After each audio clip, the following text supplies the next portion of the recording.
Saya bilang tidak boleh ya tidak boleh. Kau bukan profesor ataupun dosen. Tidak boleh menggunakan lift ini.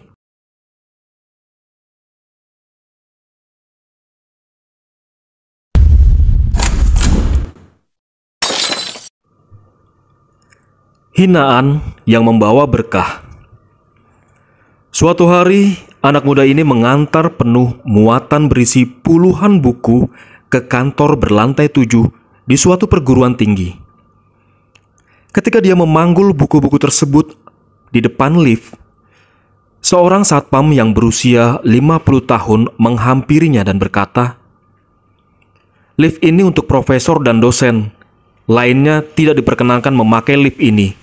Kau harus lewat tangga." Anak muda itu memberikan penjelasan pada satpam itu. "Pak, saya hanya ingin mengantar buku semobil ini ke kantor di lantai 7. Ini kan buku pesanan kampus ini, Pak."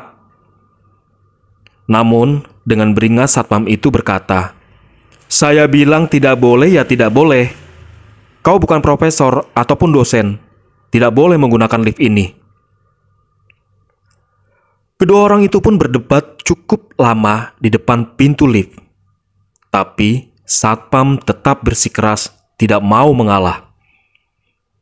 Dalam benak hati anak muda itu berpikir, jika hendak mengangkut habis buku semobil penuh ini, paling tidak harus bolak-balik 20 kali lebih ke lantai 7. Ini seakan melelahkan. Kemudian anak muda itu tidak dapat menahan lagi satpam yang menyusahkan ini. Lantas, begitu pikirannya terlintas, ia memindahkan tumpukan buku-buku itu ke sudut aula, kemudian pergi begitu saja. Setelah itu, anak muda menjelaskan peristiwa yang dialaminya kepada bos. Dan bos bisa memakluminya. Sekaligus juga mengajukan surat pengunduran diri pada bosnya, dan segera setelah itu ia pergi ke toko buku membeli bahan pelajaran sekolah SMU dan buku referensi.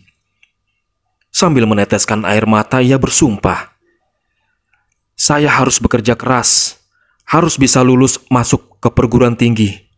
Saya tidak akan membiarkan dilecehkan orang lagi." Selama 6 bulan menjelang ujian, anak muda ini belajar selama 14 jam setiap hari. Sebab ia sadar waktunya sudah tidak banyak. Ia tidak bisa lagi mundur. Saat ia bermalas-malasan, dalam benaknya selalu terbayang akan hinaan security yang tidak mengizinkannya memakai lift dan membayangkan diskriminasi ini. Ia segera memacu semangatnya dan melipat gandakan kerja kerasnya. Belakangan anak muda ini akhirnya berhasil lulus masuk ke salah satu lembaga ilmu kedokteran.